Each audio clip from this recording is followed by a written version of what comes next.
খালেদা জিয়ার মৃত্যু কি বিএনপির জন্য একটি বড় ধাক্কা, নাকি বিএনপির পক্ষে এক সহমর্মিতার জোয়ার তৈরি করেছে? 2. তারেক রহমান কি আনুষ্ঠানিকভাবে দলের চেয়ারপারসন হতে যাচ্ছেন? গঠনতন্ত্র কি বলে? বাংলাদেশের সাবেক প্রধানমন্ত্রী বেগম খালেদা জিয়ার মৃত্যু আসন্ন সাধারণ নির্বাচনের প্রাক্কালে দেশটির রাজনীতিতে এক ঐতিহাসিক সন্ধিক্ষণ তৈরি করেছে।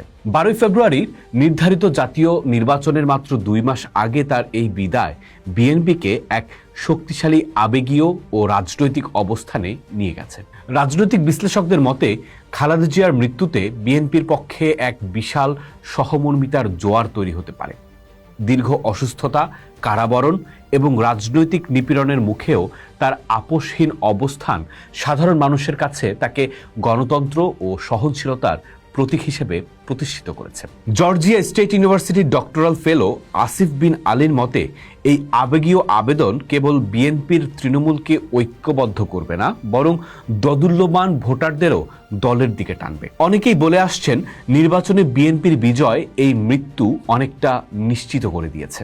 বিএনপি বর্তমানে সাংগঠনিকভাবে এতটাই শক্তিশালী অবস্থানে আছে যে এই সহমর্মিতার ভোট তাদের জন্য এক বাড়তি সুবিধা হিসেবে কাজ করবে। সাবেক মার্কিন কূটনীতিক জন ড্যানিলোভিচের মতে খালেদা জিয়া ছিলেন বাংলাদেশের ইতিহাসের এক অবিচ্ছেদ্য অংশ। তবে তার মৃত্যু স্বাভাবিক কারণে হওয়ায় জনরোষ বা অস্থিতিশীলতার ঝুঁকি কম, বরং এই শোকের মুহূর্তটি একটি সুষ্ঠু ও প্রতিযোগিতামূলক নির্বাচনের প্রয়োজনীয়তাকে আরও জোরালো করতে পারে।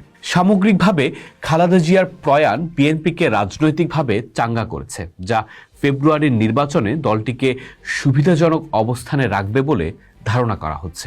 এবং একই সাথে এবারের নির্বাচনে আওয়ামী লীগ কার্যত নিষিদ্ধ থাকায় বিএনপি ও জামায়াত ইসলামীর মধ্যে নতুন এক ধরনের প্রতিদ্বন্দ্বিতা দেখা যাচ্ছে।